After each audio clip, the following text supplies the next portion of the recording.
క్రీస్తునందున్న ప్రియులకు ప్రేమతో వందనాలు తెలియజేయుచున్నాను. నవంబర్ నెల 24వ తేదీ 2024. ఈరోజు దేవుడు మనకు చేస్తున్న వాగ్దానం ఏమిటనగా యోబు గ్రంథము 37వ అధ్యాయము 5వ వచనం. మనము గ్రహింపలేని గొప్ప కార్యములను ఆయన చేయును. ఆమెన్.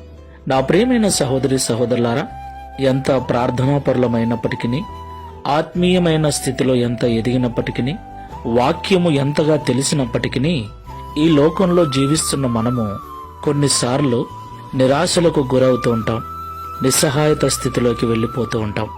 నా ప్రియమైన సహోదరి సహోదరులారా, ఈ లోకంలో కష్టాలు, శ్రమలు ఎవరిని వదిలిపెట్టవు. నిందలు, అవమానాలు క్రైస్తవులకు కూడా వస్తాయి. ఈ లోకంలో దేవుని బిడలుగా జీవిస్తున్న మనము వీటన్నిటినీ అనుభవించవలసి ఉంది.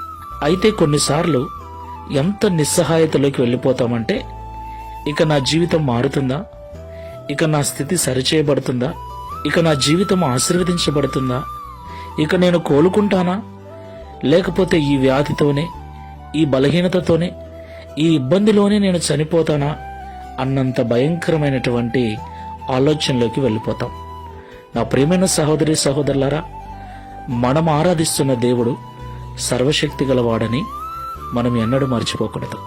ఆయన మనము గ్రహించలేని గొప్ప కార్యములను మన జీవితంలో చేయగల అసాధ్యుడైన దేవుడు. దేవునికి మహిమ కలుగునుగాక. కాబట్టి ఎలాంటి నిస్సహాయ స్థితిలో నువ్వు ఉన్నా, నీ స్థితిని మార్చి సరిచేయగల ప్రేమమూర్తి సర్వశక్తిమంతుడు ఉన్నాడని మర్చిపోక, విశ్వాసముతో ప్రార్థనాపూర్వకంగా ఈ విశ్వాసపు యాత్రలో ముందుకెళ్దాం. ప్రార్థన చేసుకుందాం. సజీవుడా, సర్వశక్తిమంతుడా, మీకు వందనాలు చెల్లిస్తూ ఉన్నాం. మేము గ్రహింపలేని గొప్ప కార్యములను మా జీవితంలో చేయగల సమర్థులని మరొకసారి మాతో మాట్లాడి ధైర్యపరిచినందుకు స్తోత్రాలు. అవునయ్యా, కొన్నిసార్లు మేము మోసపోయినప్పుడు, ఓడిపోయినప్పుడు, ఇబ్బందుల్లో ఉన్నప్పుడు, మాకున్న స్థితిని బట్టి, మాకు కలిగిన బాధను బట్టి, మాకొచ్చిన వేదనను బట్టి బాధపడుతూ ఉన్నాం, భయపడుతూ ఉన్నాం. ఒక్కోసారి ఇక నేను ఇలాగే అంతమైపోతానేమో, నా స్థితి ఇక మారదేమో అని నిరుత్సాహపు మాటలు కూడా మాట్లాడుతున్నాం, నిరుత్సాహపు ఆలోచనలు కూడా చేస్తూ ఉన్నాం.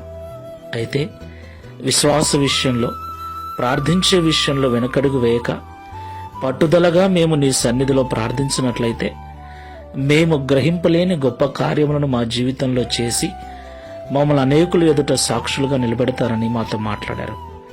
ఈ ప్రార్థనలో ఏకీభవిస్తున్న బిడలలో ఎవరైనా అలాంటి నిరాశ నిస్పృహలలో ఉన్నట్లయితే, బలహీనమైన మాటలు మాట్లాడుతూ ఉన్నట్లయితే, ఈ మాటల ద్వారా బలపరిచి ధైర్యపరిచి నీకు సాక్షులుగా నిలబడినట్లు ఈ వాగ్దానం మా అందరి జీవితం నెరవేర్చి మహిమను పొందమని యేసు క్రీస్తు వారి నామములో ప్రార్థించి వేడుకుంటున్నాము తండ్రి.